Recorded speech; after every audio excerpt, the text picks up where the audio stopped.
The estate attorney's conference room fell silent except for the sound of my sister Victoria's Louboutins clicking against the hardwood floor. She circled the table like a shark, her designer suit probably worth more than most people's monthly rent. At 34 she'd built her image carefully. Harvard Law partner at Chin and Associates by 30, the golden child who could do no wrong. I sat quietly in my simple black dress from Target, no jewelry except Grandpa's old watch. To everyone in that room I was exactly what Victoria said, the embarrassment. The one who threw away a corporate law career to work for a nobody nonprofit. The one who drove a 7-year-old Honda while Victoria drove a Tesla. The one who lived in a modest apartment while Victoria owned a penthouse downtown. Let's continue, the estate attorney said, clearing his throat. His name was Mr. Patterson and he'd known our family for 30 years. He looked uncomfortable. Before we do, Victoria interrupted, I wanted on record that I've been the one managing Grandpa's affairs for the last 5 years. I've handled his estate planning, his trusts, his property management. Elena here. She gestured dismissively at me, visited him maybe twice a year. Mom nodded from her seat. It's true. Victoria was so devoted. I said nothing. I just looked at Mr. Patterson and waited. What they didn't know could fill volumes. Grandpa Chin had built his fortune the old-fashioned way. Real estate development in the 1970s and 80s, strategic investments, and an almost supernatural ability to see market trends before anyone else. By the time I graduated college he was worth somewhere north of $50 million. I was 23 and fresh out of UCLA with a political science degree when I showed up at his house one Tuesday afternoon. Not the mansion where family gatherings happened. His real house. The modest ranch in Pasadena where he actually lived, with his books and his tea and his memories of Grandma. Elena, he said, opening the door himself. This is a surprise. I need advice, Grandpa. We sat in his study for 4 hours. I told him everything. The corporate law firm job offer I'd received, the prestigious position everyone expected me to take, and the opportunity one actually wanted. A director position at a small nonprofit called Justice Forward that provided legal aid to underserved communities. The salary is terrible, I admitted. $58,000 a year. But the work matters, Grandpa. Really matters. He was quiet for a long time. Then he asked, what did your mother say? That I'm throwing my life away. That I'm ungrateful. That Victoria would never waste her education like this. Grandpa smiled, but it was sad. Your sister has always been very focused on appearances. She's successful, I said. She made partner at 29. She's successful at looking successful, Grandpa corrected. There's a difference, Xiao Yu. Little fish. His nickname for me since childhood. Do you know what your sister does with her money? I shook my head. She spends it all maintaining the image of success. The apartment she can barely afford. The car payment that takes 1/3 of her income. The designer clothes she buys instead of investing. She looks rich, but she's one bad quarter away from bankruptcy. I hadn't known that. Take the nonprofit job, Grandpa said finally. But let me help you in other ways. That's when he told me about his plan. Grandpa Chin had been quietly divesting from his real estate holdings for 2 years, converting everything into liquid assets and strategic investments. He was tired, he said, of the maintenance, the drama, the constant family members coming to him for money. I'm going to set up several trusts, he explained. Blind trusts, managed by people I've worked with for decades. Your mother and sister think I'm worth $50 million. The reality is closer to $82 million, but they don't need to know that. He opened a folder. I'm going to give you something more valuable than money, Elena. I'm going to give you education and opportunity. Over the next 3 years, while I worked at Justice Forward and lived on my modest salary, Grandpa arranged for me to receive training that money usually couldn't buy. He introduced me to his financial advisors, his investment managers, his portfolio strategists. I spent weekends learning about private equity, venture capital, real estate trusts, and corporate structures. You're teaching me to be rich, I said one day. I'm teaching you to stay rich, he corrected. Making money is easy compared to keeping it. Your sister never learned this lesson. By the time I was 26, I understood more about wealth management than most people learn in a lifetime. Grandpa had set up a trust in my name, managed by his longtime advisor Robert Chin, no relation. The trust held $12 million in diversified investments. Don't tell your family, Grandpa warned. Let them think you're struggling. Let them think you're foolish. Watch and learn. I learned. I learned that Victoria's law firm, Chin and Associates, was perpetually on the edge of financial crisis despite its prestigious reputation. I learned that Mom had been borrowing against her inheritance for years to maintain her lifestyle. I learned that my Uncle Richard had embezzled $200,000 from Grandpa's property management accounts and Grandpa had quietly covered it rather than press charges. I learned that my family saw money as something to display, not something to deploy. When I was 28, Grandpa called me to his house. He looked older, tired. I'm moving assets into a different structure, he said. I want you to meet someone. That someone was Margaret Whitmore, one of the most respected corporate attorneys in California. Together, we spent 6 months restructuring Grandpa's entire estate.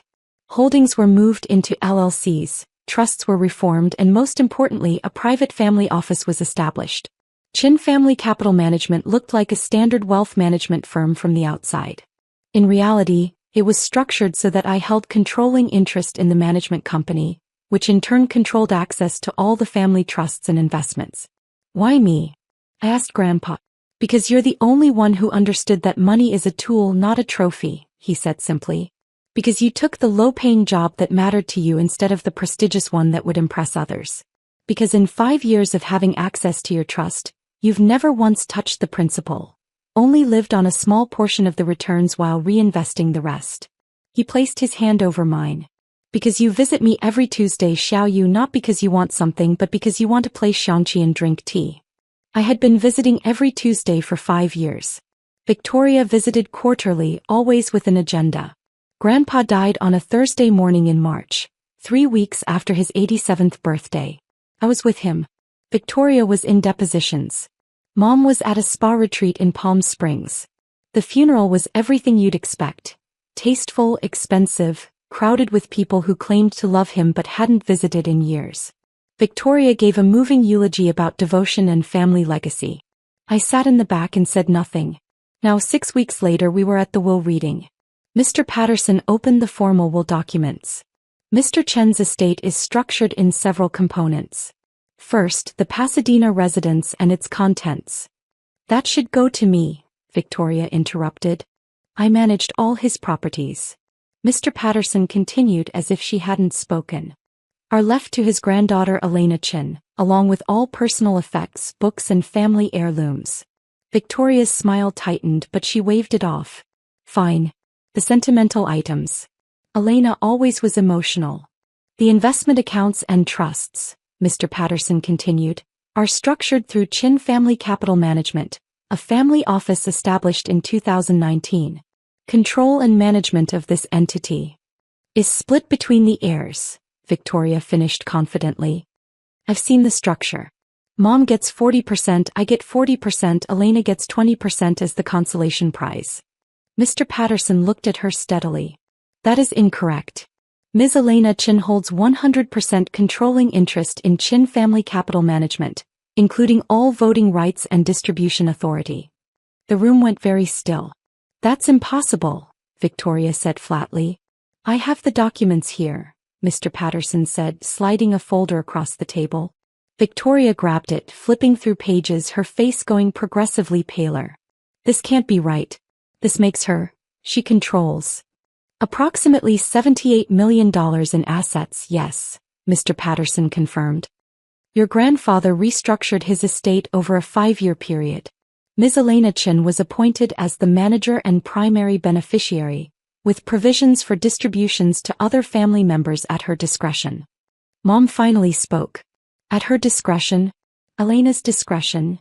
That is correct. Victoria stood up so fast her chair fell backward. This is fraud. This is undue influence. Elena obviously manipulated him.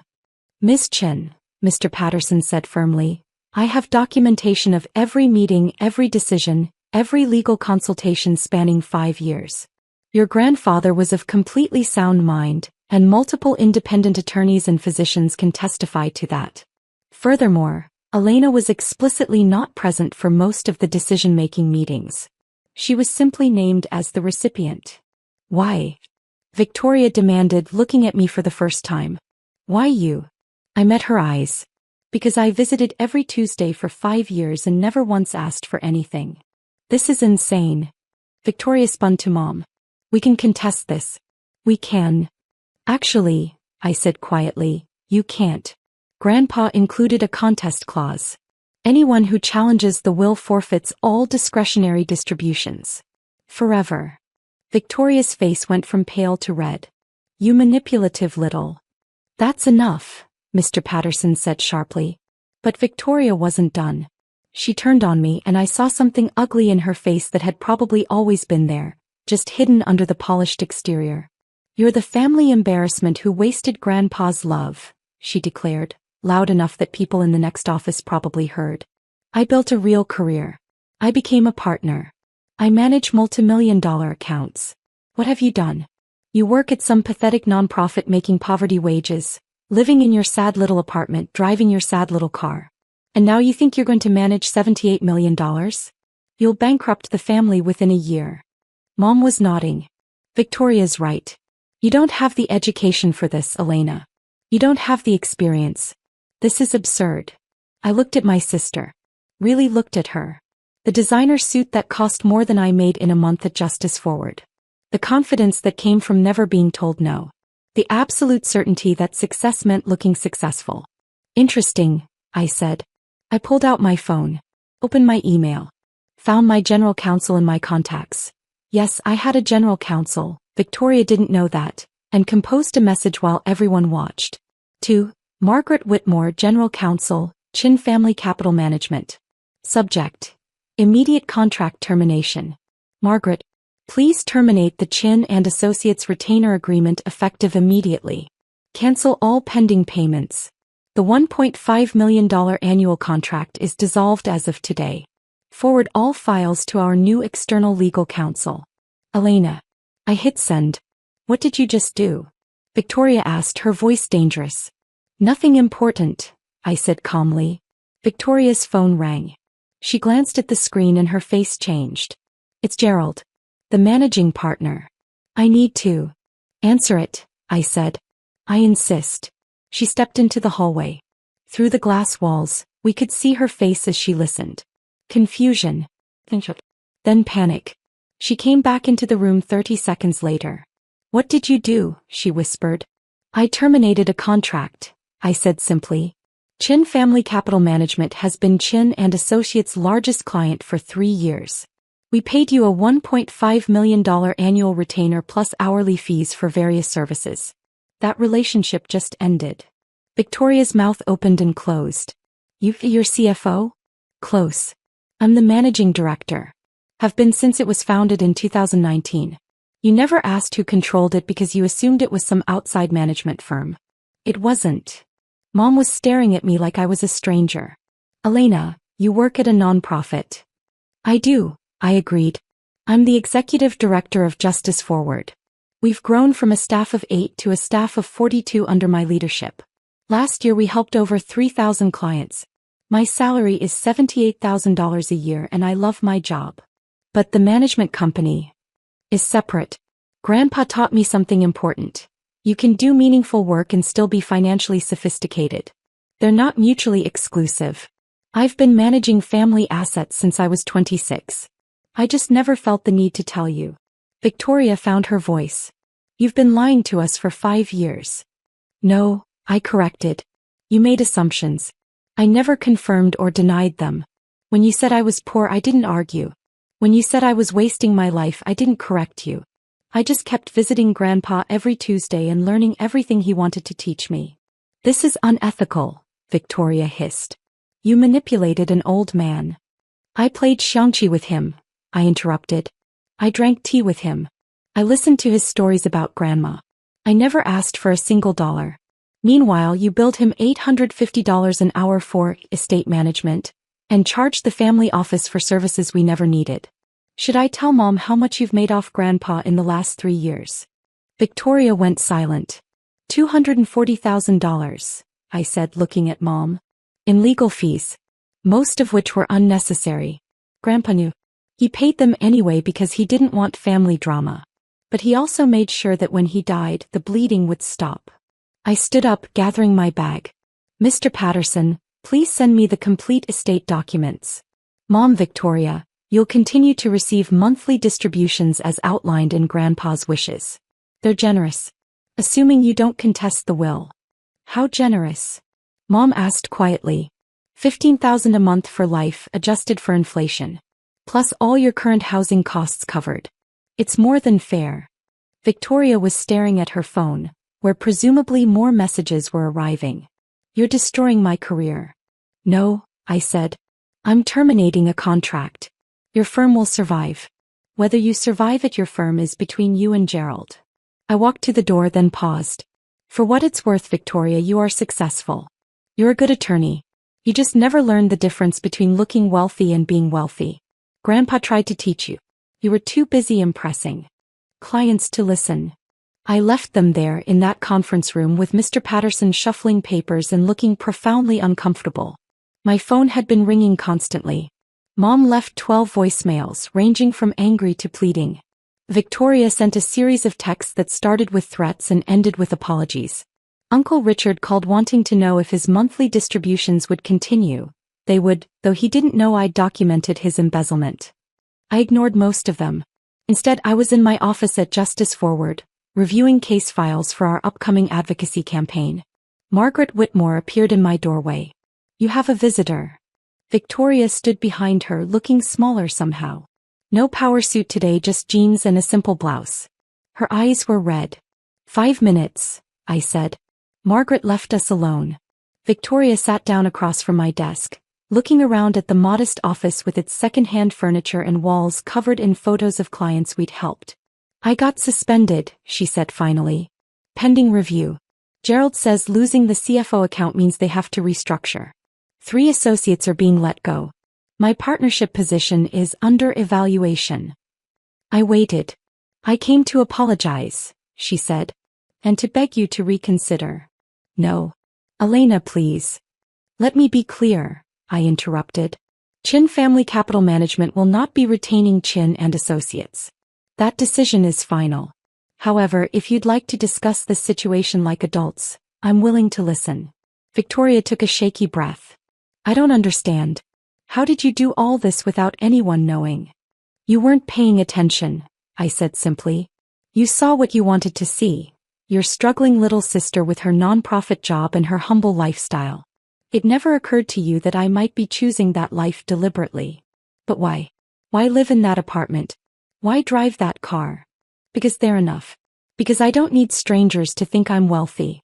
Because the work I do here matters more than impressing people at country clubs. I leaned forward.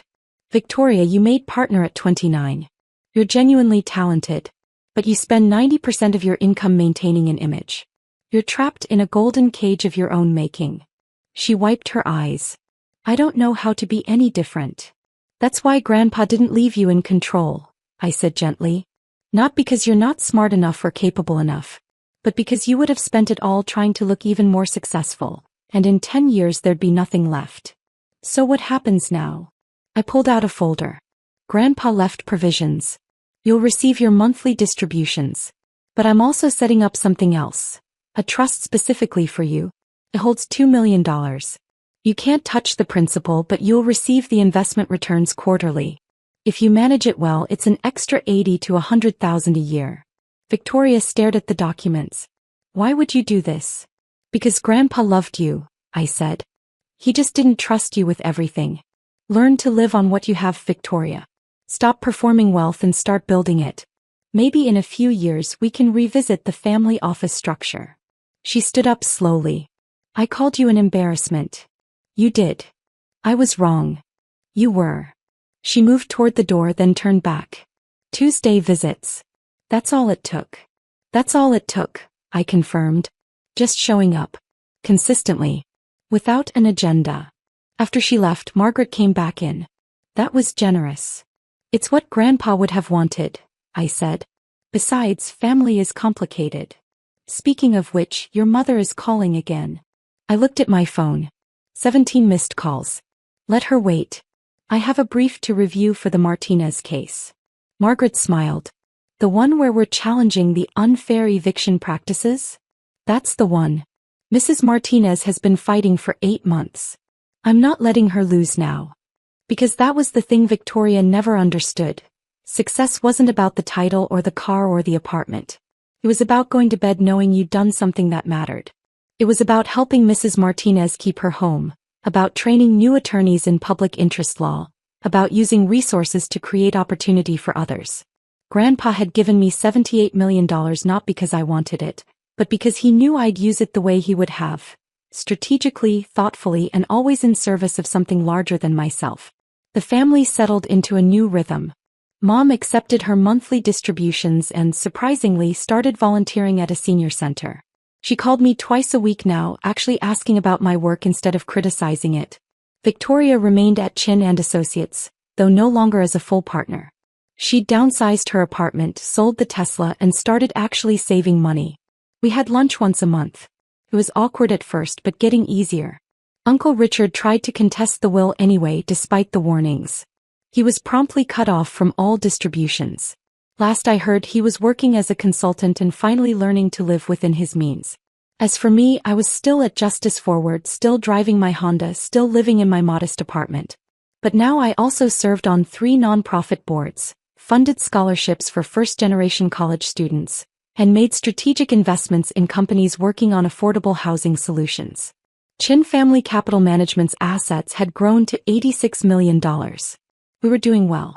More importantly, I was doing meaningful work. Every Tuesday evening I went to Grandpa's house, my house now, and sat in his study. I'd make tea the way he taught me, set up the xiangqi board and play against myself, thinking through moves the way we used to. The house still smelled like his books and his tea. I hadn't changed anything. On the wall, I'd framed something he wrote me in his last letter, delivered by Mr. Patterson after the will reading. Xiao Yu, true wealth is not what you own but what you do with what you've been given. You learned this when others could not. Use this gift wisely, generously, and always remember, the best inheritance is not money, but the wisdom to handle it with grace. I am proud of you. I have always been proud of you. Yay. I read it every Tuesday, drank my tea and made my moves on the xiangqi board. Victoria had called me the family embarrassment. Turned out I was the family legacy. And that made all the difference.